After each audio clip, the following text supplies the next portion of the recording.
Airborne by Kenneth Appel. Essential question: how do people react to emergencies in different ways? 14-year-old Matt Cruz is a cabin boy on the airship Aurora, on which his father served as a crewman before dying in an accident.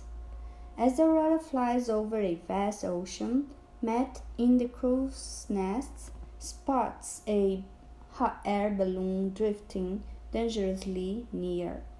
When the Aurora draws alongside, the crew can see the balloon's pilot lying on the floor of the gondola. The captain decides to attempt a rescue. Just then, Captain Walken strode in. He was the kind of man everyone felt safer being around. If he'd been wearing a velvet robe and crown, he would be the very image of a great king. If he were in a doctor's jacket, you would trust your life to him. If he were in a carpenter's smock, you would know he would build you the finest house imaginable. But I preferred him in his blue captain's jacket with the 4 gold stripes on the sleeve and his cap encircled with thick gold cord. His beard and mustache were trim, and he had steady kind of eyes. He was approaching 60, with a full head of gray curly hair and wide in the shoulders. He wasn't a particularly big man or even tall, but when he walked into the room, you could almost sense everyone exhaling in relief and thinking, "There now things will work out just fine." The captain needed only to glance at the situation. "Mr. Riddle, would you please return to the control car and assume my watch? I'll take over here. Thank you." "Yes, sir," said Mr. Riddle, but I could tell he didn't much like that. "Ready the David, please, gentlemen," Captain Watkins said. Centered before the bay doors was a David, a small crane with a extendable arm that swung out and raised and lowered cargo when we were docked. The crew sprang to it at once, manning the lines and wheeling out the David's arm to its full length. "Let's see if she'll reach," the captain said. "Swing her out, please." Breathless, I watched, wondering if it would be long enough. I knew what the captain had in mind. I kept looking down at the man on the gondola floor. He was deadly white in the flare of the Aurora's spotlight, but when I saw him stir slightly, a hand twitched. The David's arm slowly swung all the way out, as far as it would go. It was still at least 6 feet shy of the gondola. "Pity," said the captain calmly. "Bring her back in, please, gentlemen." I looked down and saw the water close below us. The captain had vented a little hydrant to keep us level with the balloon, but now we had gone as low as we safely could. Any nearer was foolhardy, for you never knew when a sudden gust or rogue front might clutch the ship and thrust her down into the drink. "Well, gentlemen, we've not much time," the captain said. "The situation is simple and our course of action clear. Someone's going to need to hook himself to the end of the David and swing across to the gondola. It is the only way to get her before she goes down." He looked across at Mr. Cowell and Mr. Chen and the machinists and sailmakers, their faces gray in the starlight, none relishing the idea of carrying out over the ocean. I held my breath, hoping. The captain stared straight at me and smiled. Mr. Cruz, I look at you, and of all the men, you are the one who shows not the slightest hint of fear. Am I right? Yes, sir. I have no fear of heights. I know it, Mr. Cruz. And he did, for I'd served aboard his ship for more than 2 years. He'd seen the ease with which I moved about the Aurora inside and out. Sir, said Mr. Chen, the lad shouldn't be the one. Let me go. And all at once the other crewmen were vigorously offering themselves up for the job. Very good, gentlemen, said the captain, but I think Mr. Cruz really is the best suited. If you're still willing, Mr. Cruz? Yes, sir. Will not tell your mother about this. Agreed?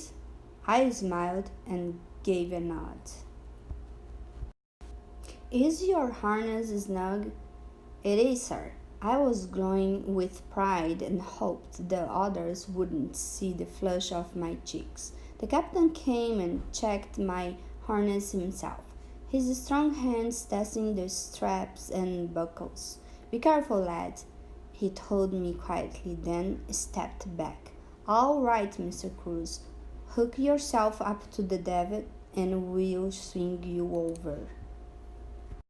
He said it as if he were proposing a stroll up to a deck to take in the view. He hadn't chosen me just because he thought I was less fearful. Any of the other crew would have done it, but I was light too, the lightest here by 60 pounds. The captain was afraid the gondola might be too flimsy to carry her own weight once she was hooked and reeled in, and he didn't want anything heavy added to her. Above all, he needed someone light, but I was still wondered he trusted me with the job. The davit's cable ended with a deep hook, and onto this hook I shackled the ends of my two safety lines. They winched me up a little, so it was like sitting on a swing. Up close, the davit's arm seemed a frail enough bit of metal to hang your life upon, but I knew she could carry 50 of me. I know you'll not falter, the captain told me. Here, you'll need these to cut the balloon's flight lines. He passed me up his knife. I slid it through a buckle of my harness. If you're ready, we'll send you over. Ready, sir. With that, the crew swung the davit's arms out. I saw the deck of the cargo bay give way to the ocean's silvered surface, dark and supple as a snake's skin, 400 feet below. The arm swung to its farthest point and stopped. The gondola was still out of reach, its ring about 6 feet below me now.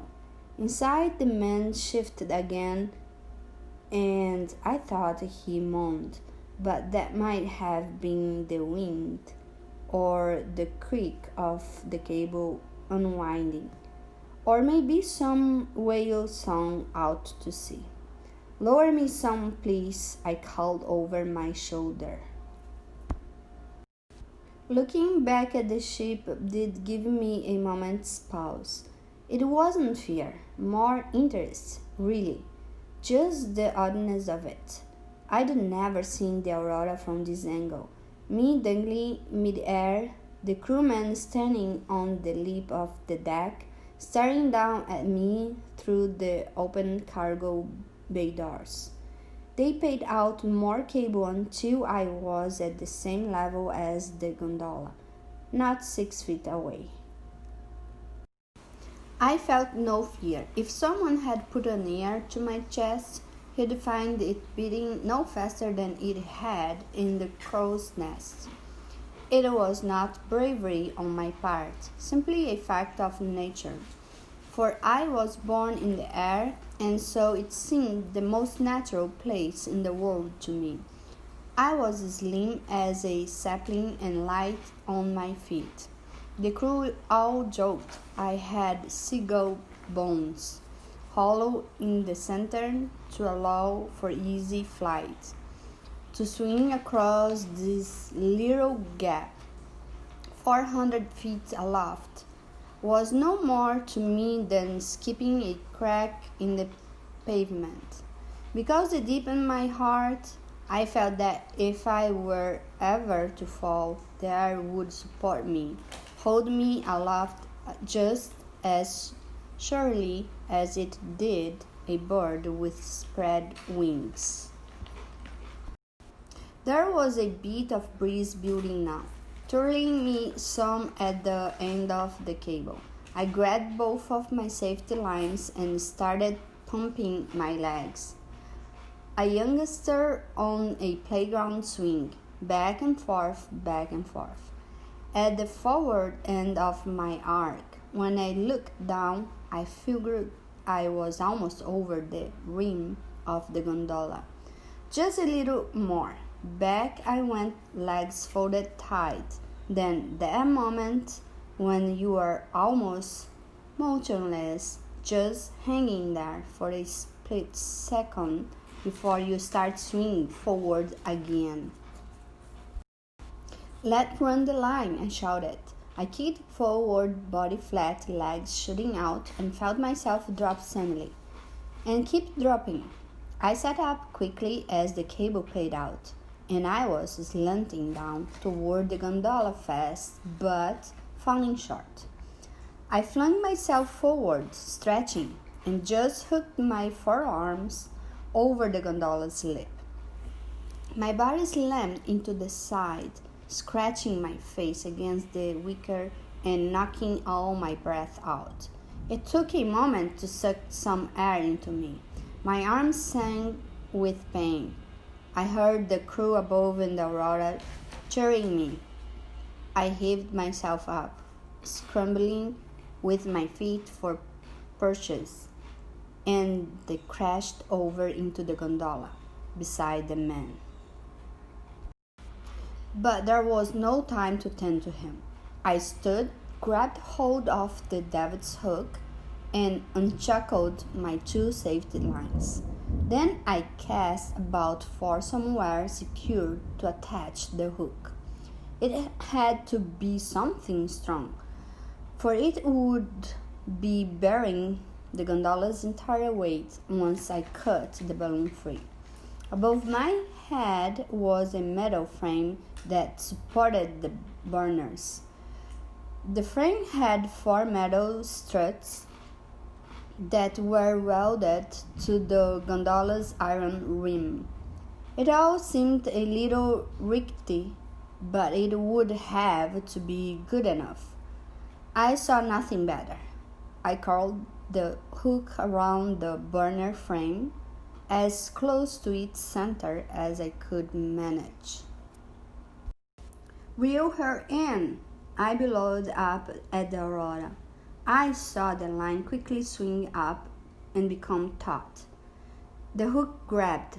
The gondola shuddered. A long, nasty squeal came from the burner frame. I didn't like the sound of that at all. I stared, breath stoppered in my throat, at those 4 beads of metal that tethered the burner frame to the gondola. They were never supposed to support the gondola's entire weight. That's what the balloon was meant to do. But now the balloon was coming down, slowly collapsing toward the gondola and the burner. The whole lot might go up in flames, with me and the pilot caught beneath. Analyze the text. Personification. In the 3rd paragraph, the author used personification when he writes that Matt's arms sang with pain. What is the meaning of this phrase? Find a similar example of personification, page 355, and tell what it means. Analyze the text. Point of view. From whose point of view is the story told? How does the author develop the narrator's perspective on events throughout the story? Flight lines. I'd never sailed a balloon, and the ring was unfamiliar to me. There were 8 lines holding the balloon to the gondola, 2 stretching up from each corner. "Take care, Mr. Cruz," I heard the captain shout down at me. I glanced overhead. Despite being hooked to the davit, the gondola was dragging the great balloon ever close to the Aurora's hull and engines. In a few minutes they would collide. I had to be quicker. The knife glinted in the starlight as I sawed away at the first flight line. It was thick braid, and my heart sank when I began, but the captain's sharp knife bit deep and kept going. Snap went that first line, and the gondola didn't even shift. I did the line opposite. Not wanted the gondola to start hanging crooked. The balloon was sagging now almost to the burner. I didn't have time to fuss about looking for the gas valve to shut it down, but I was sorely afraid of a fire. The third and fourth lines went. At my feet, the man moaned again, and his arm twitched and knocked against my boot. I slashed through the fifth line. I looked up and saw the balloon slowly billowing down toward me, all but blotting out my view of the Aurora. It was awfully close to the engine cars and their propellers. The sixth line went, and now there were but 2 lines, tethering the balloon to the gondola, attached to the opposite corners. Suddenly the burner came on, triggered by its clockwork timer, and a geyser of blue-hot flame leaped up and scorched the fabric of the balloon. It caught immediately, spreading high. I checked the davit hook, for once I cut these last 2 lines. The only thing holding us would be that hook and the Aurora's crane. My wrists trembled as I began slashing through the 7th line. With a mighty crack, the frayed rope snapped high into the air, and the entire gondola slewed over. The unconscious pilot slid toward me and crumbled up against the low side. Without the crane's cable holding us, we would have been tipped out into the sea. I hauled myself to the high side and the last light flight line. The smell of burning fabric was terrible now, though luckily the smoke and flames were mostly dancing up away from me. But the weight of the blazing balloon was oozing down over the frame now, starting to engulf the gondola. Frantically, I slashed at the last flight line. Something burning hit my shoulder, and I struck it off. And then I saw with a panic that a bit of the wicker was alight. I'd deal with it later. That last flight line needed cutting. Furiously, I attacked it with my knife, severed it, and then grabbed hold of the gondola's side as it jerked violently down. The metal burner frame shrieked with stress as it took the full weight. Suspended only of the davit's hook, the gondola swung out from underneath the blazing balloon, and just in time, a flame it sipped quickly downward, cut lines trailing, undulating like a giant jellyfish and sent to the ocean's bottom. I held my breath as it fell past the gondola. Fire crackled in the wicker, and I grabbed a blanket from the floor and smothered the flames. There was a sharp tug from the cable, and we were being reeled in, rocking. I made sure the fire was out and then knelt down beside the man. I felt badly that he'd been jostled about so roughly. Gently, I turned him over on his back and put a blanket beneath his head. He looked to be in his 60s. Through the whiskers, his face had a sharpened look to it, all cheekbones and nose, lips scabbed over by wind and lack of water. A handsome gentleman. I didn't really know what else to do, so I just held his hand and said, "There now, we are almost aboard, and Dr. Halliday will take a look at you and get you all sorted out." For a moment it looked like his eyes might open, but then he just frowned and shook his head a little, and his lips parted, and he mumbled silently for a bit. Scattered on the floor were all manner of things, empty water bottles and unopened cans of food, an astrolabe, dividers, a compass, and rolled up charts. From overhead came a terrible shriek, and I looked up to see one of the burner frame's metal struts rip loose from the gondola's ring. We were too heavy. I stared in horror, watching as the frame began twisting from the stress of her load. "Hurry!" I bellowed up at the Aurora. We were getting reeled up fast, but not fast enough, for with a mighty jerk, a second strut ripped clean out. The entire gondola started to slowly keel over as the remaining struts weakened.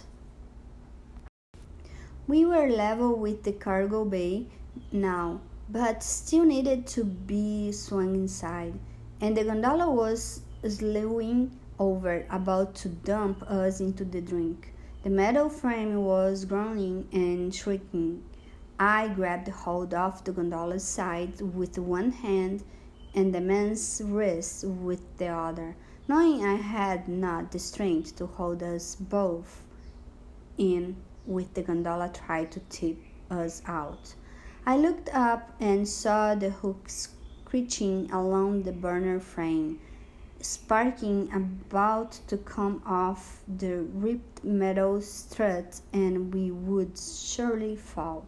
A violent bump, and we sat down onto the deck of the cargo bay inside. I heard the captain's voice. "Bay doors closed, please, Mr. Cole. Call the bridge and tell them to take her back to 700 feet. And then everyone was at the side, looking over into the gondola. Doc Halliday was climbing in beside me, and I stepped back to make room for him. A hand clapped me on the shoulder, and I turned to see Captain Walken smile at me. "Good work, Mr. Cruz. Very good work indeed." I felt terribly thirsty all of a sudden, and tired all the way through my bones, and then remembered that I'd been on duty for more than 16 hours and normally would have been in my bunk asleep. Instead, I'd been swinging across the sky and started to climb out, but my knees went wobbly, and Captain Walken and Mr. Chen grabbed me under the arms and swung me to the deck. "You are a brave man, Matt Cruz," Mr. Chen said. "No, sir, just light." "Lighter than air, that's our Mr. Cruz," said one of the sailmakers. "Cloud hoping next it'll be." Hands tousling my hair clapped me on the back, voices saying "well done" and me trying not to smile but smiling and laughing anyway because it felt so good to know I'd brought the gondola in, saved the pilot, and impressed everyone. All these men who had known my father, they would have called him Mr. Cruz too. Doc Halliday and another crewman were lifting the pilot out of the gondola to a waiting stretcher. Is he going to be all right? I asked the doctor.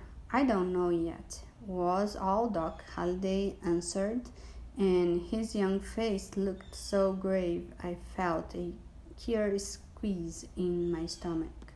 The wicker gondola looked odd and out of place in our cargo bay. Get some sleep, Mr. Cruz, the captain said to me. I nodded, but didn't want to go. I watched them take the pilot away on the stretcher. I wondered who he was. I wanted to go through the gondola and find out what had gone wrong. Sleep first, Mr. Cruz, said the captain. Your father would have been very proud of you. I blinked away the hot tingle behind my eyes. Thank you, sir. My legs wobbled as I left the cargo bay and trudged aft along the catwalk to the crew quarters. Lighter than air, but I felt heavy as lead. I opened the door to my cabin, caught a glimpse of the clock, 5:39. I shrugged off my shirt and trousers and climbed into my bunk. And as so often happened when I slept aloft, I drifted free of my body and glided alongside the Aurora, and my father came and joined me, and we flew. Analyze the text. Story structure. How does the narrator respond to the problem in the story? How does he change because of it?